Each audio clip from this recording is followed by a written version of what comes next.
La parole de Dieu était féconde, proclame la première lecture de ce dimanche.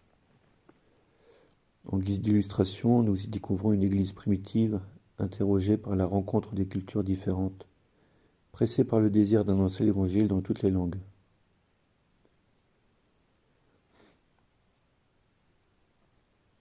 Quant à sa lettre, Pierre évoque une image de la pierre pour témoigner de son expérience de ressuscité. Le Christ est une pierre taillée pour la construction, la pierre d'angle qui tient tout l'assemblage. Une pierre précieuse choisie par Dieu mais rejetée par les gens. La pierre vivante qui donne vie aux croyants et les fait devenir des pierres vivantes à leur tour. Jésus est le chemin, la vérité et la vie.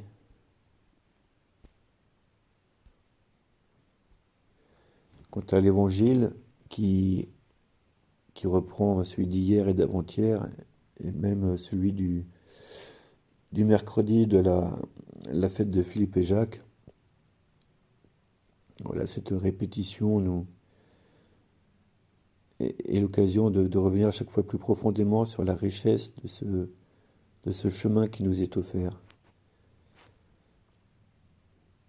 C'est en contemplant Jésus, qui est le chemin, la vérité et la vie, que nous progressons sur ce chemin d'intimité avec lui, et que nous connaissons le Père, et que nous le laissons agir en nous. Voilà, en ce temps pascal, c'est le moment où on peut approfondir cette contemplation de Jésus ressuscité.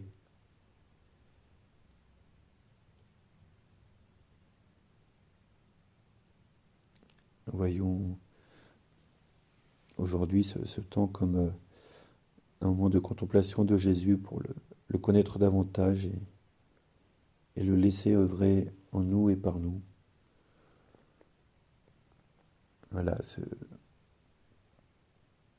c'est un peu plus clair et répété. Si on veut voir Dieu, il faut voir Jésus, il faut passer par Jésus. Jésus est Dieu. Voilà, chers frères, aujourd'hui, c'en était fini des étapes parisiennes.